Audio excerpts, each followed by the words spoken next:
Rain lashed against the castle walls, lightning splitting the sky. Inside, Caliph sat on his throne, silver eyes sharp, every inch the Alpha King who ruled by fear and command. Outside, Arender moved like a shadow, Omega, trained to kill, sent to destroy the king from within. His mission was clear, no attachments, no mercy. Yet as he watched the throne room glow with firelight, a strange unease coiled in his chest. He should have been nothing but a spy. Yet something about Caliph, the way the air seemed to bend around him, made Arender pause. And unknown to him, the king had already sensed him, already marked him. Tonight, loyalty and desire would clash, and nothing would ever be the same. The kingdom of Arender was built on power and blood. For generations, it had been ruled by alphas, men whose dominance alone could silence entire armies. At the heart of it stood King Caliph Valinmore, the ruthless monarch whose silver eyes and low growl could bend anyone to his will. He was a ruler feared as much as he was desired, a man who conquered lands with one hand and ruled hearts with the other. They said his scent, dark amber and cold rain, was enough to make Omegas tremble. But Caliph had no interest in them. His palace was silent, his throne room colder than winter steel, and his heart untouched by any warmth since the war that made him king. Far beyond the castle walls, in the shadowed woods of the northern border, an Omega was sharpening his blades. His name was Arender Vasselin, trained since birth to kill, molded by fire and loss, and bred to obey the will of his masters. He was not the kind of Omega that bowed to alphas. He was the kind that killed them. His mission was simple: infiltrate the palace of Arendor and assassinate the king before the upcoming Alpha Council, where Caliph's alliance would decide the fate of the neighboring kingdoms. Arender was the most trusted spy of the rival crown, the kingdom of Theron. His success rate was flawless. Until now. As the moon rose high above the marble towers of Arendor, he slipped through the outer walls, dressed as a palace servant. His scent was masked, his presence untraceable. No one could tell that beneath the calm amber eyes and delicate hands lay a blade hidden within his robes, and an Omega capable of ending a dynasty. But the moment he stepped into the grand hall, he felt it, a presence so strong it stole his breath. The scent of dominance filled the air, thick, dangerous, intoxicating. The king had entered. Arender's pulse faltered. The stories had never done justice to the truth. Caliph was taller than he imagined, his broad shoulders carrying the weight of 1,000 lives, his gaze cold and precise. When those silver eyes met his, even from across the hall, it was as if time itself held still. For a brief, cursed second, something primal awakened inside Arender. The Omega in him, the one he had spent years suppressing, shivered under that gaze. Caliph turned his head slightly, his eyes narrowing, his voice low and rough when he spoke to his guard. "Who is that?" The question made Arender's chest tighten. He quickly bowed, murmuring the lie he'd prepared. "New servant from the southern province, your majesty." But the king's eyes lingered. The scent of suppressed heat, faint yet unmistakable, teased his senses. An Omega, rare in his palace, and not marked. Caliph's jaw tightened. "Bring him to the royal wing tomorrow," he commanded before walking past, his cape brushing close enough for Arender to smell that intoxicating mix of danger and power. For the first time in years, the spy's hands trembled, not from fear, but from something he couldn't name. He came to kill a king, but the king had already begun to claim him. The following morning, the palace buzzed with muted voices and rustling footsteps. Servants lined the golden corridors, carrying trays of fresh fruit and polished armor for the royal guard. Arender moved among them silently, blending in like a shadow. His disguise was flawless. He had memorized the palace map, the barred rotations, even the hidden passages behind the throne room. Yet no preparation could steady his heart when he heard his name called by the deep, commanding voice that ruled this kingdom. "Arender from the southern province. His Majesty requests your presence." The words sliced through him. His instincts screamed to run, to vanish before the Alpha could corner him. But his mission held him still. He followed the guard through tall oak doors, into a hall lined with banners bearing the Valenmore crest, silver swords crossed over black velvet. At the far end stood King Caliph. No crown today, only a black tunic that hugged his frame and revealed the carved strength of his arms. His gaze met Arender's as soon as he entered, and something dangerous flickered there. Curiosity. "Come closer." Arender obeyed, every step calculated, his eyes lowered, hands clasped in front of him, concealing the dagger strapped beneath his sleeve. Caliph circled him slowly, like a predator assessing a creature that shouldn't exist. "You carry no scent of fear," the king murmured, his voice low enough to send shivers down Arender's spine. "Most Omegas tremble before me." Arender's lips curved faintly. "Perhaps they haven't met me, your majesty." The corner of Keyleth's mouth lifted, the closest thing he ever gave to amusement. "Bold, I like that." He stepped behind him, so close Arender could feel the warmth of his breath ghost along his neck. "Your name, Arender. It's foreign.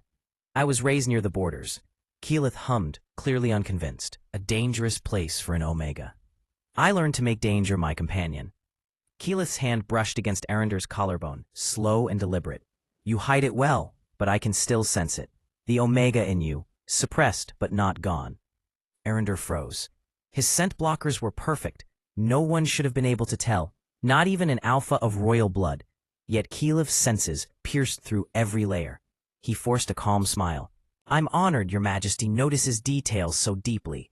The king stepped away, his eyes still burning with restrained curiosity. "You will serve me directly for a time. My chambers need order, and I trust no one else."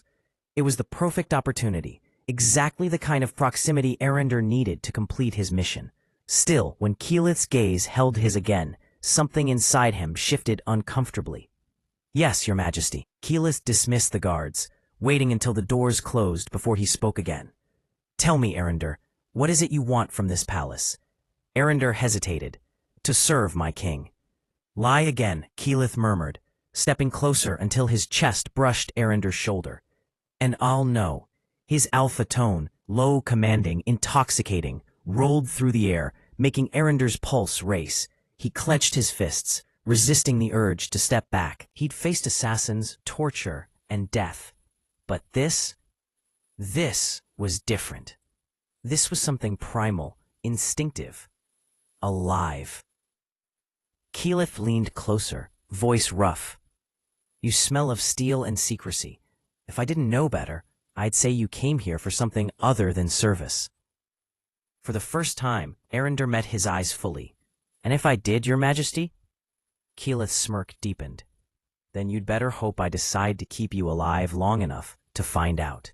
The king turned away, signaling the end of their conversation, but Arender's heart wouldn't settle. For all his training, for all his precision, he had underestimated the Alpha King. He wasn't just a target. He was a storm. The days in the royal wing passed under constant watchful eyes. Every corridor echoed with whispers of loyalty and betrayal, and Arender walked among them like a ghost wearing a borrowed name. By day, he served the king, silently pouring wine, arranging his scrolls, standing behind the throne during long councils where nobles argued about borders and alliances.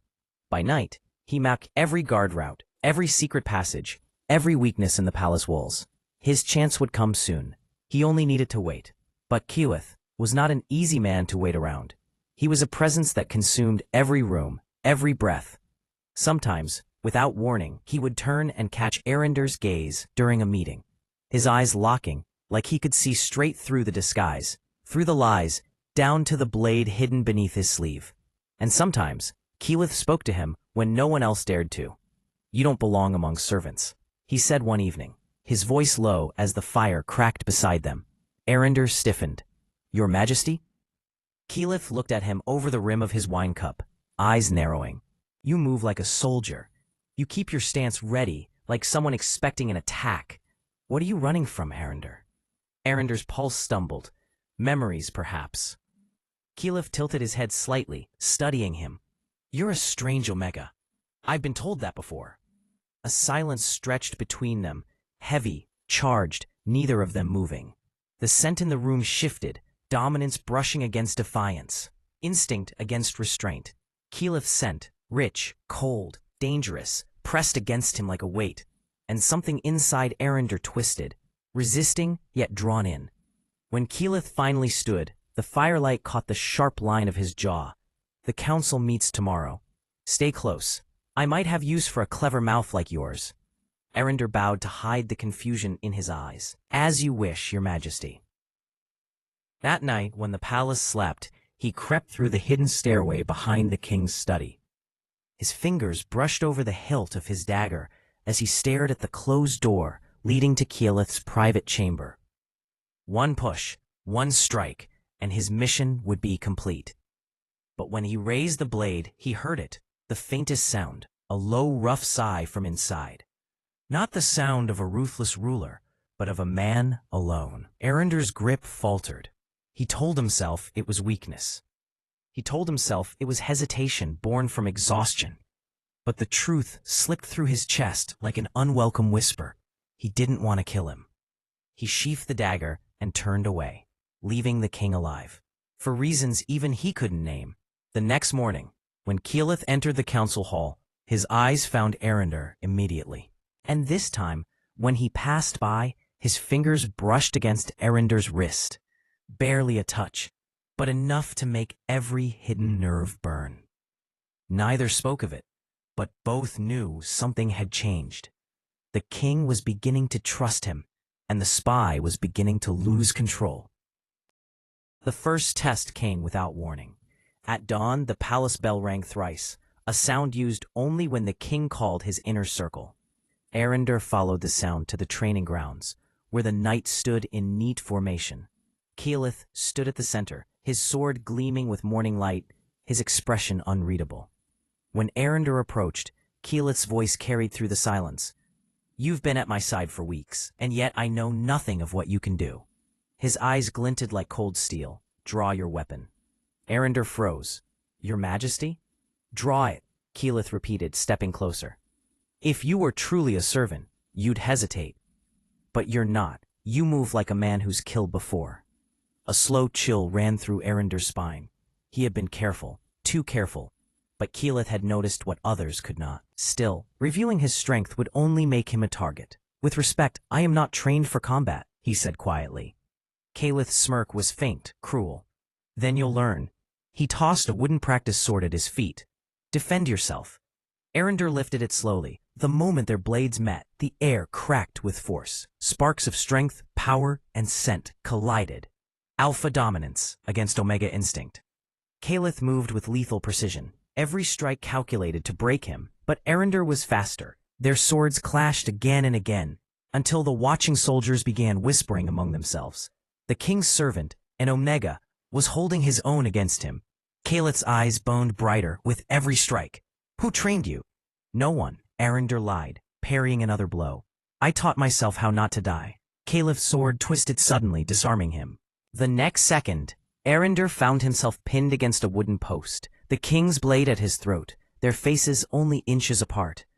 The scent of power rolled off Keyleth in waves, thick and consuming. Arender's breathing hitched, the tension between them blurring the line between fear and something darker. Keyleth's voice was low, dangerous. "You fight too well for a servant. Tell me, Arender, what are you hiding from me?" Arender met his gaze, defiance flickering behind his calm. "Perhaps I hide only what every Omega hides, your Majesty." Keyleth's eyes softened, barely. His thumb brushed over the side of Arender's jaw, tracing the faint line of a scar there. "You're full of secrets," he murmured, withdrawing his sword, "but I'll find every one of them." When he turned away, Arender exhaled shakily, his entire body still humming from the proximity. He'd faced death before, but this was something far more dangerous. Later that night, as he tended to Keyleth's armor, the king spoke again, softly this time. "You didn't fear me," he said without looking up. "That's new." Arender's hands stilled. "Perhaps your Majesty isn't as terrifying as he thinks."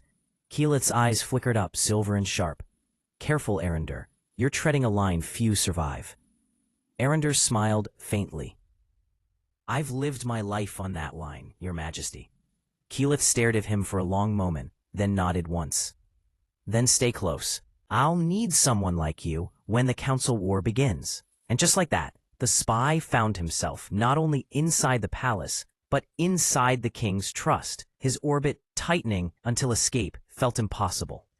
He was supposed to kill him, but every word, every look, every unguarded breath made it harder to remember why. The war council stretched into the late hours of the night. Tension filled the grand chamber as nobles argued about border treaties and hidden threats from Theron. Keyleth sat in silence at the head of the table, eyes shadowed, his patience thinning with every careless voice raised before him. When the arguments grew too loud, he finally spoke, his tone sharp and final. "Enough. I don't need your noise. I need your loyalty." The room fell silent. Every noble bowed, except one, the commander of the Northern Guard, a man who had always questioned Keyleth's rule. His defiance was quiet, but deliberate. Keyleth's gaze snapped to him. "You doubt me again, Commander?" "I only wonder," the man said coldly, "why the king trusts an unmarked Omega to stand behind his throne." The insult cut through the chamber like a blade. Every eye turned to Arender, who stood behind the king, as usual, his expression unreadable. He didn't flinch, didn't move, but Keyleth's jaw tightened visibly. "Careful with your words," the king said, voice low and steady. The commander smirked. "I only speak truth, Your Majesty. Omegas are weak creatures, driven by instincts, unfit to guard a throne." Keyleth stood slowly, the temperature in the room seeming to drop.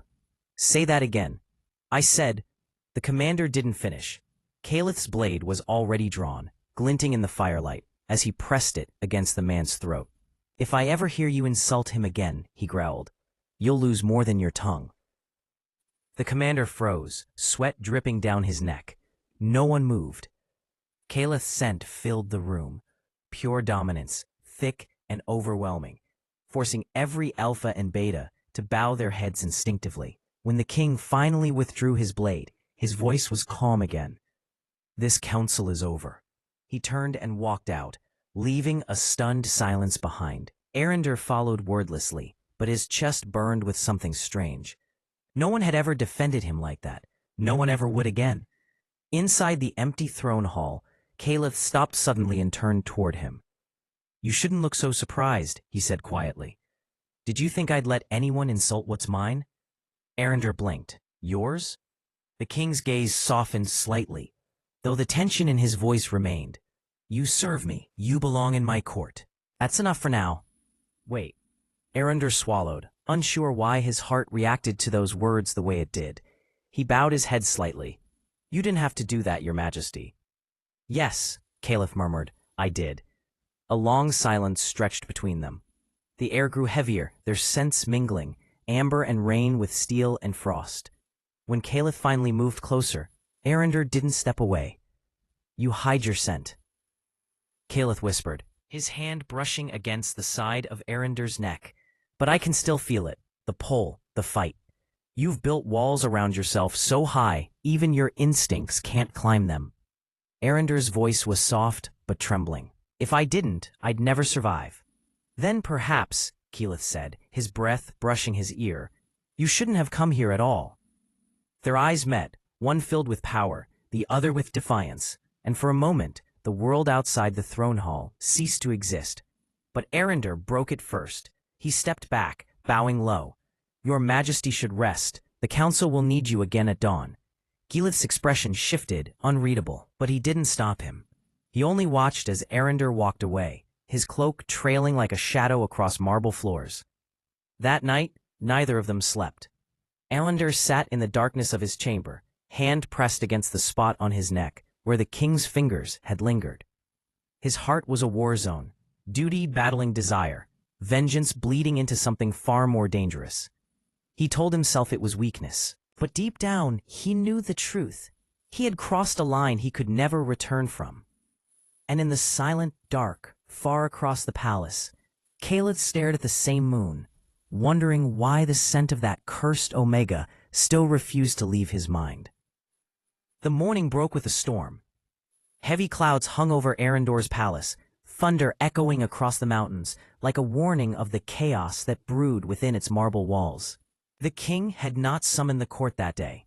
Instead, he remained in his private quarters, where the scent of rain and iron mingled faintly with tension. Arender was called in before dawn.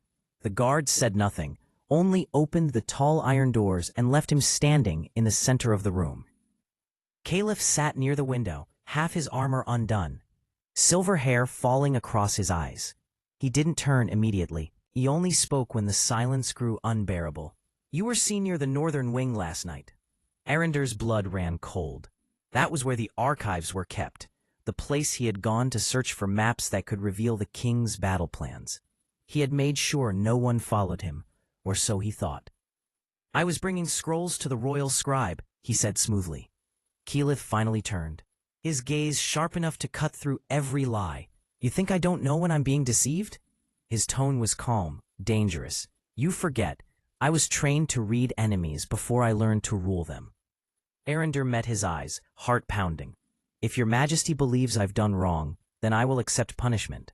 The king stood, each step deliberate, each word slower than the last. "That's not what I said. I asked why you were there." He came closer, his scent growing thicker, commanding. "You've served me faithfully, or so it seemed. You fight like a soldier, think like a strategist, and speak like a man who knows too much. So tell me, Arender, who are you?"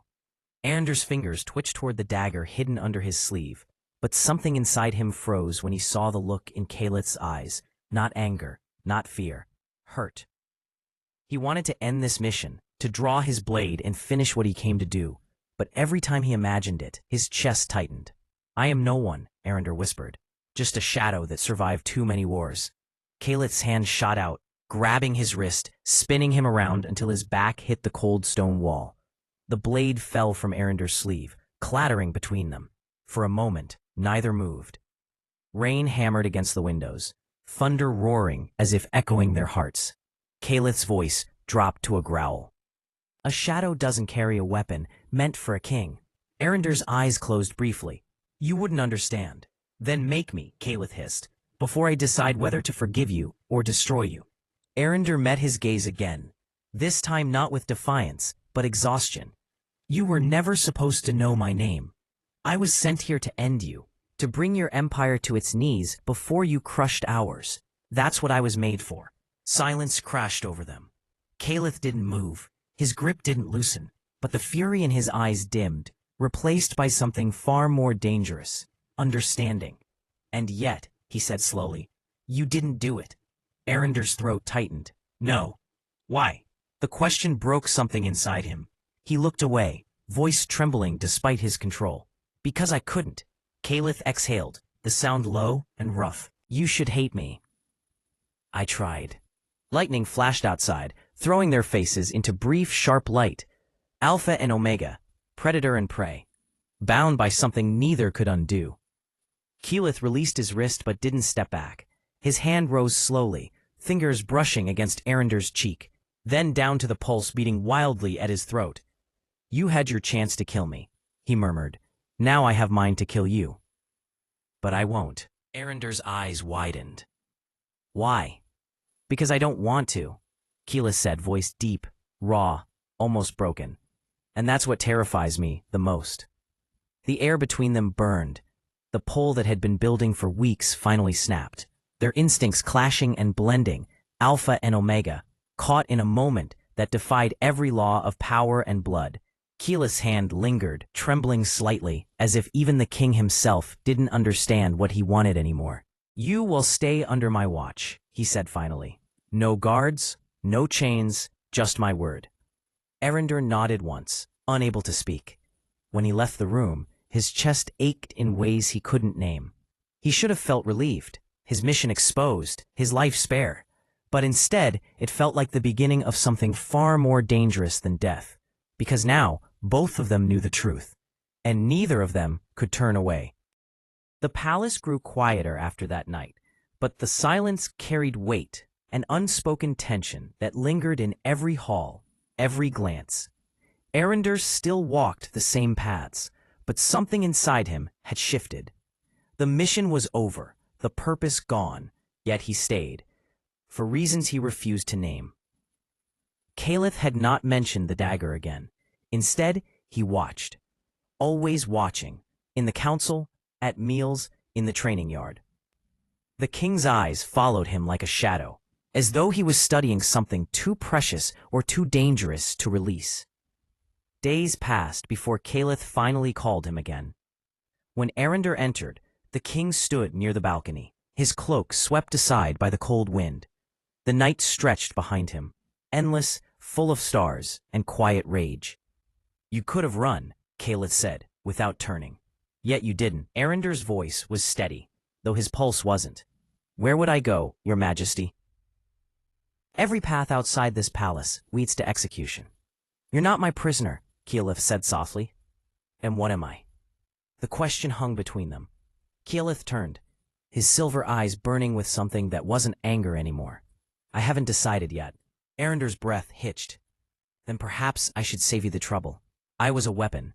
You were the target, but now—" He stopped himself, the rest of the words dying in his throat. "Now?" Caliph stepped closer, voice low, almost dangerous. "Say it." Arender looked up at him, every instinct screaming against what his heart whispered. "Now, I don't know what I am anymore." Caliph's hand moved, brushing over his shoulder, a touch too intimate for a king. "You're mine, Arender. Whether as a threat, a servant, or something more, I haven't decided. But mine all the same." The word should have angered him, should have reignited the defiance he had always carried.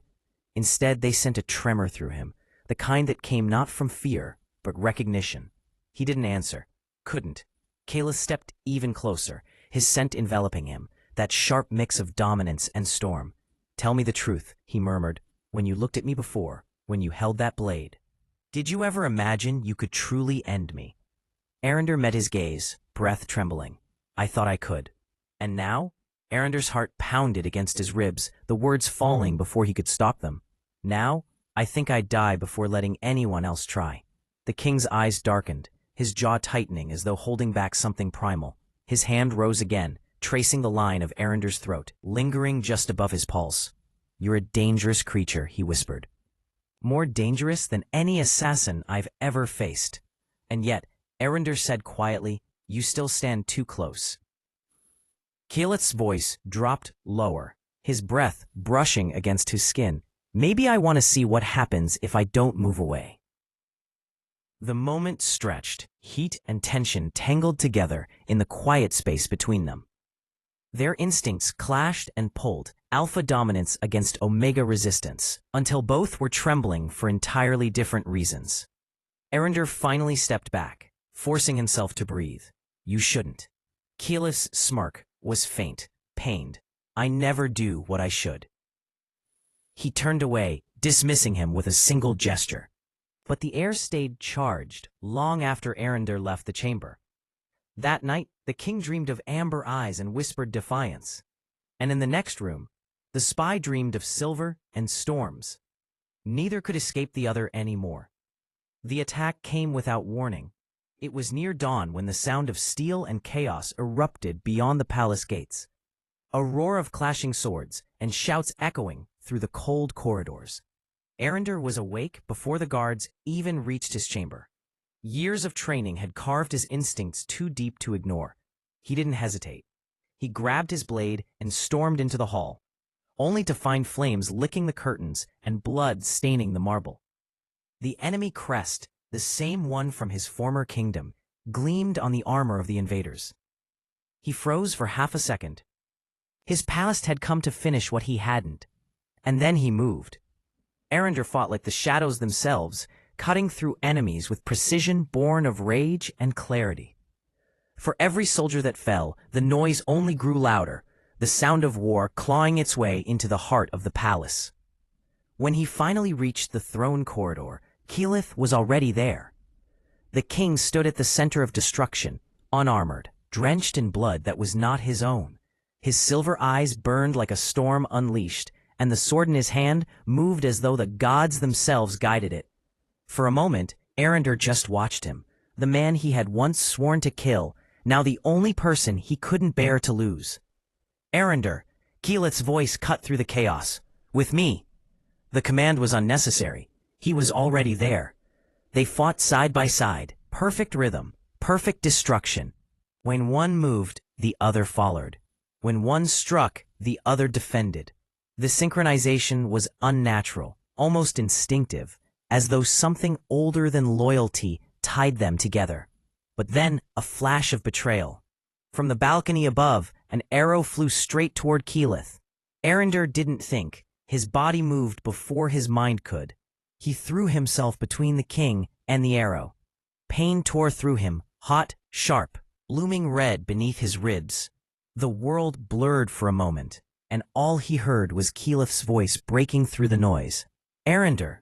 The king caught him before he hit the ground, his hands already pressing over the wound, fury twisting his face. "No, stay with me," Keyleth hissed, voice trembling in a way no one had ever heard from him. Arender tried to smirk, but blood touched his lips instead. "You always told me not to act without your command." "Silence," the king's voice cracked. "You disobeyed me for the last time." A faint laugh escaped Arender's throat. "Then punish me properly." Keyleth's breath hitched, half fury, half despair. "You fool," he whispered. His hands trembled, not from weakness, but from the storm building within. Around them, the battle raged on. But the moment felt isolated, as if the world itself had slowed to watch the impossible unfold. When Keyleth looked up, something ancient ignited behind his eyes. Power flared, raw, unrestrained, and the ground trembled. Every soldier, friend and foe alike, froze as a pulse of magic burst outward, turning the very air into lightning. "Enough!" His voice tore through the battlefield like thunder. The flames extinguished. The invaders fell to their knees, as if crushed beneath the weight of his wrath. The silence that followed was deafening. Keyleth looked down again, his expression shattered between fury and fear. "Why would you protect me?" Arender's voice was faint, trembling. "Because I couldn't watch them touch you." The king's breath faltered. For the first time, he didn't look like a ruler. He looked human, broken, terrified of losing something he didn't know he needed. "Don't you dare die on me," Keyleth whispered. "Not after you've ruined everything." Arender's hand weakly gripped his wrist, his thumb brushing over the king's pulse. "Then ruin me too." And Keyleth did, in ways he would never recover from. Arender woke to warmth against his skin, the scent of rain and something darker, something that made his chest ache, filling his senses. His head throbbed, his body heavy, but the first thing he noticed was the king sitting beside him, fingers pressed lightly against his forehead, eyes shadowed with worry.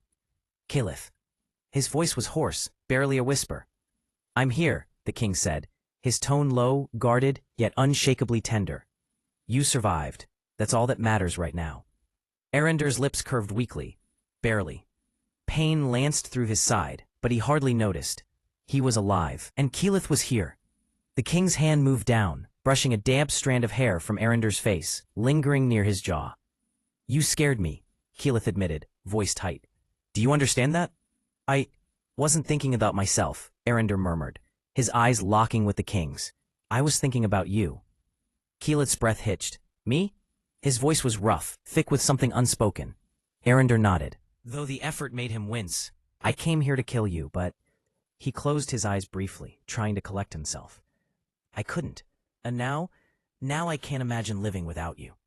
Silence stretched between them, heavy, raw, filled with the unspoken weight of everything they had endured. Keyleth's hand cupped Arender's cheek, thumb brushing lightly over his lips. "You've always been reckless," Keyleth murmured. "Always risking everything for me." "I've only ever been honest once," Arender whispered, voice trembling. "And it's with you." Keyleth's hand tightened slightly, possessive, dangerous, but filled with longing. "You're mine," he said, low, certain, leaving no room for argument. "And I'm not letting anyone take you from me, not even yourself." Arender shivered, a mix of fear and something far warmer coursing through him. "Then keep me," he breathed, "even if it's forever." The king's silver eyes softened, shadows and moonlight dancing in their depths.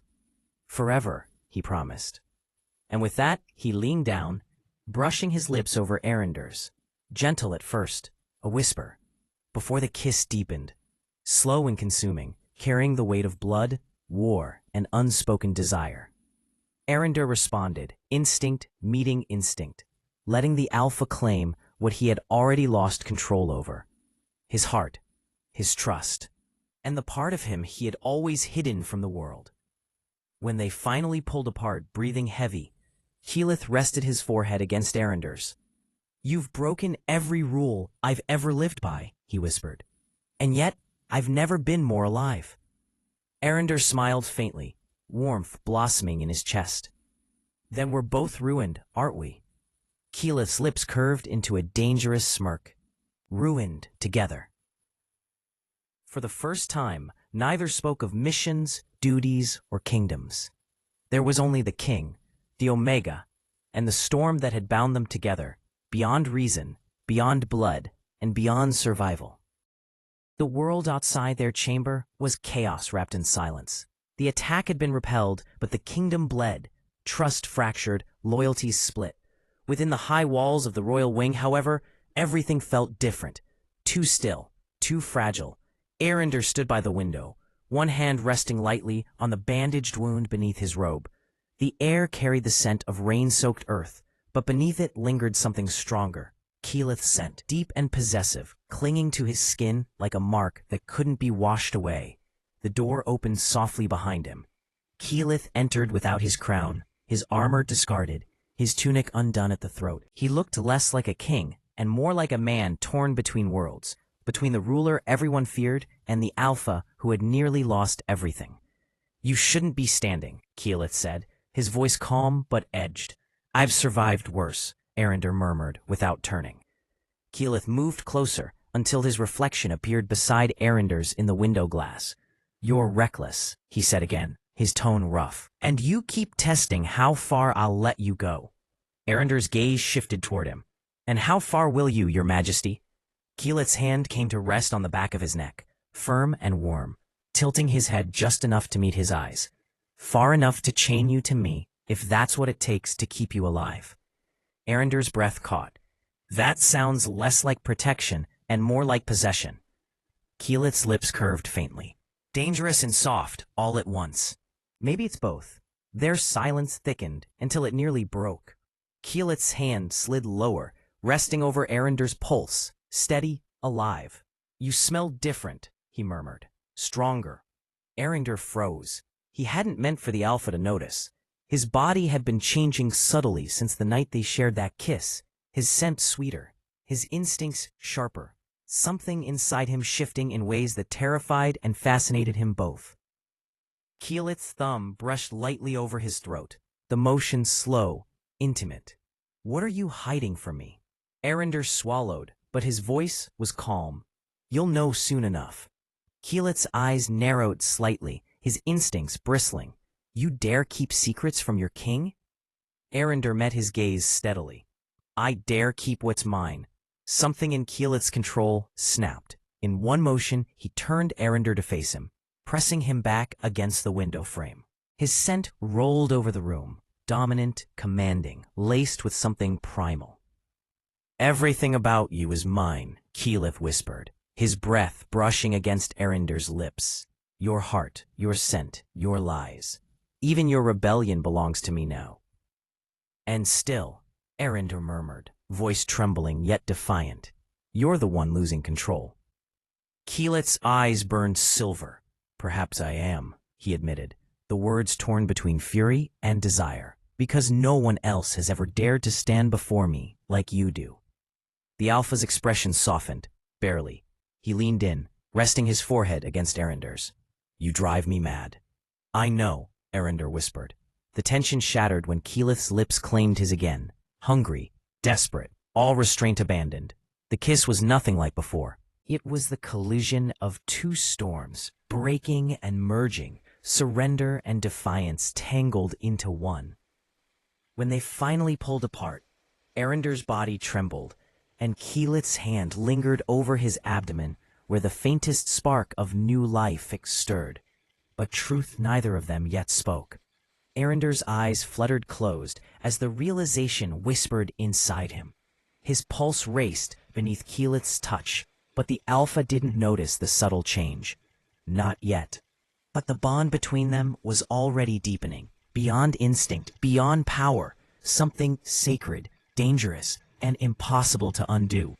The days that followed were a delicate dance of shadows and whispers. Arender moved carefully, hiding the first subtle changes in his body from the court and even from Keyleth, though he could feel the king's senses brushing closer, testing, searching for every hidden detail. Keyleth's possessiveness became a constant presence, quiet but suffocating. He rarely left Arinder's side, even when he walked through the palace gardens or trained in the yards. His gaze lingered, his hand brushed, and every command carried an unspoken warning. No one would touch what belonged to him. Arinder felt torn. He had come as a spy, trained to kill, to infiltrate, to manipulate. Yet now, he carried life inside him, a life tied to the king he had once sworn to destroy. The thought should have terrified him, but instead, a warmth spread through him, deep and unyielding, every time Keyleth's presence pressed close. One evening, the king found him alone in the library, tracing the spine of a worn map.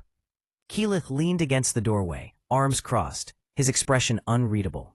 "You've been quiet," he said. Arinder swallowed.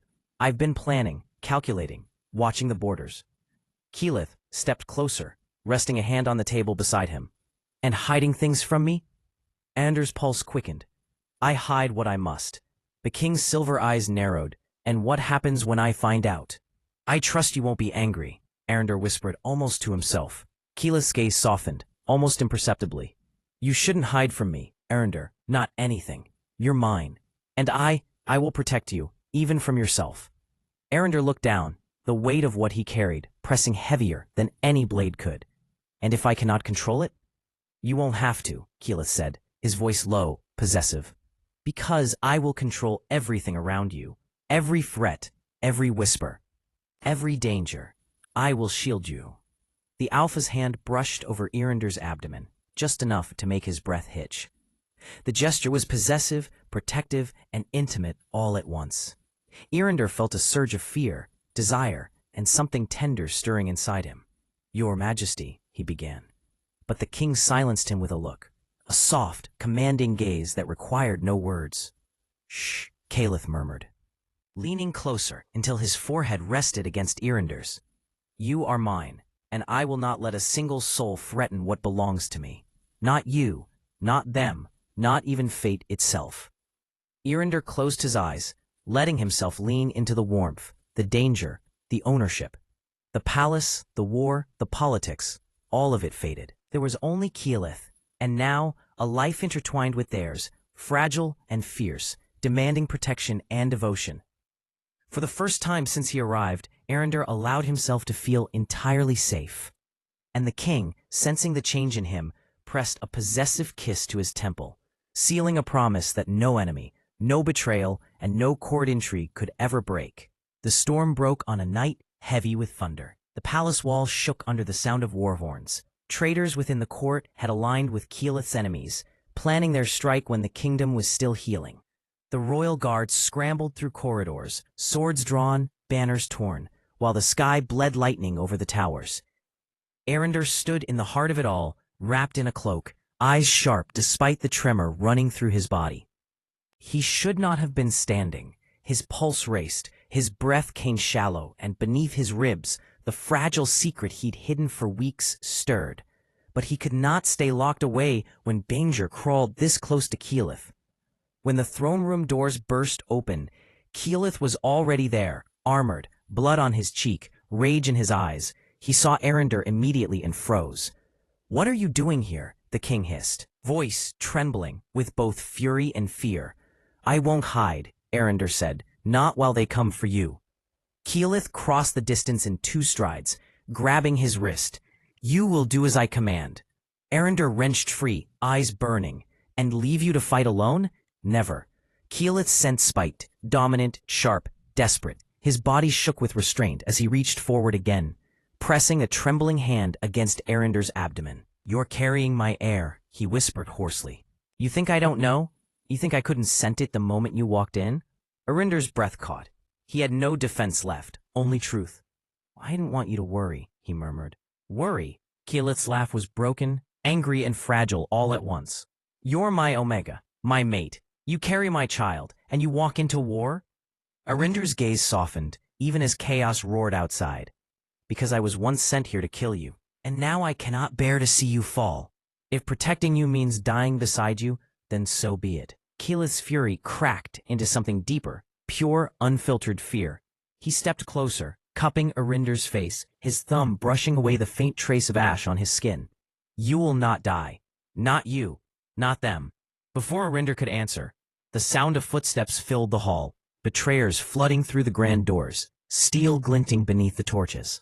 Keyleth turned, his sword drawn in one smooth motion. Stay behind me, he growled, voice no longer human, power lacing through every syllable. The traitors charged. Keyleth met them like a storm unleashed. His aura, alpha, royal, ancient, crashed across the room, like fire meeting wind. His blade carved through armor, his scent alone enough to send weaker foes to their knees. But even in the chaos, his body remained angled toward Arinder, protecting him from every direction. When one soldier broke through the ranks, blade raised toward Arinder, Keyleth moved faster than sight, cutting the man down with a snarl that sent the hall trembling. You will not touch him, the king roared, voice echoing through the chamber like thunder. Arinder reached for his own weapon, but Keyleth turned sharply. Don't, he snapped. If you bleed, I will burn this entire kingdom to the ground. The battle ended minutes later, blood, smoke, silence. The last of the traitors fell, and the throne room became still once more. Keyleth dropped his sword and turned to Arinder, chest heaving. For a moment, neither spoke. The scent of blood and rain mixed between them. Arinder stepped forward, resting a trembling hand over Keyleth's heart. You kept your promise, he whispered. Keyleth caught his wrist, holding it against his chest. And I always will. You and our child are my kingdom now. Tears gathered in Arinder's eyes, but he smiled through them. Then you're not just a king anymore, Keyleth. You're a father. Keyleth leaned forward, pressing his forehead against Arinder's. And you're my eternity. Outside, dawn began to rise over the ruins, painting the sky in gold and crimson. Inside, within the wreckage of power and war, a new reign began, one born not of conquest, but of love fierce enough to defy fate itself. Arinder's fingers curled into Keyleth's robe, and the king's arms closed around him, their heartbeats syncing in perfect rhythm. Two souls, bound by war, betrayal, and love, an alpha who ruled the world, and an omega who had once come to end him, now carrying the future of their kingdom within him. And for the first time in all his reign, the mighty king bowed, not to a god, not to a crown, but to the only one who had ever tamed him. His omega, his heart, his everything. Years passed, and the war, once fierce and unyielding, became nothing more than stories whispered in the halls of the palace. The kingdom healed under Keyleth's rule, but the king himself had changed. Not just in strength and wisdom, but in the quiet softness he reserved for the Omega who had once walked into his life as a threat and became his everything. Arinder sat in the sunlit nursery, fingers brushing over the tiny hands of their twin babies, one with silver eyes that mirrored Keyleth's storm, the other with amber flecks like Arinder himself. The soft cooing filled the room, mingling with the scent of clean linens, honey, and the faint trace of royal gardens outside. Keyleth entered quietly, removing his cloak, eyes scanning the room until they found Arinder. He smiled, a rare, gentle curve of his lips that carried both dominance and tenderness. They're awake, he murmured, voice low, almost reverent. They're perfect, Arinder whispered, brushing a strand of hair from the smaller twin's forehead, just like you. Keyleth's hand came down to rest over Arinder's, the warmth of his palm pressing against the Omega's. And just like you, he said, voice thick. Every part of them is ours. Arinder leaned against him, pressing their foreheads together. I never imagined this life. I came to kill you, Keyleth. And now, look at us. Keyleth kissed the top of his head, the gesture intimate and protective. We've built a kingdom stronger than any wall or sword, he murmured, and our children are the heart of it. The other twin giggled, tiny fingers curling around Arinder's. Arinder laughed softly, and Keyleth's gaze softened into something entirely human, possessive, loving, utterly devoted. Mine, the king whispered, more to himself than anyone else, as he looked at Arinder and their children. All of you. Mine. Arender smiled, resting his hand over Calith's. And I'm yours. The babies squealed, reaching for both parents, and for the first time, the palace felt like home, in every sense. Not a place of power, war, or politics, but a place of warmth, love, and belonging. The king pulled Arender into a gentle embrace, rocking both himself and their children slightly. No enemy, no threat, nothing can take this from us, he murmured. We are complete, together, always.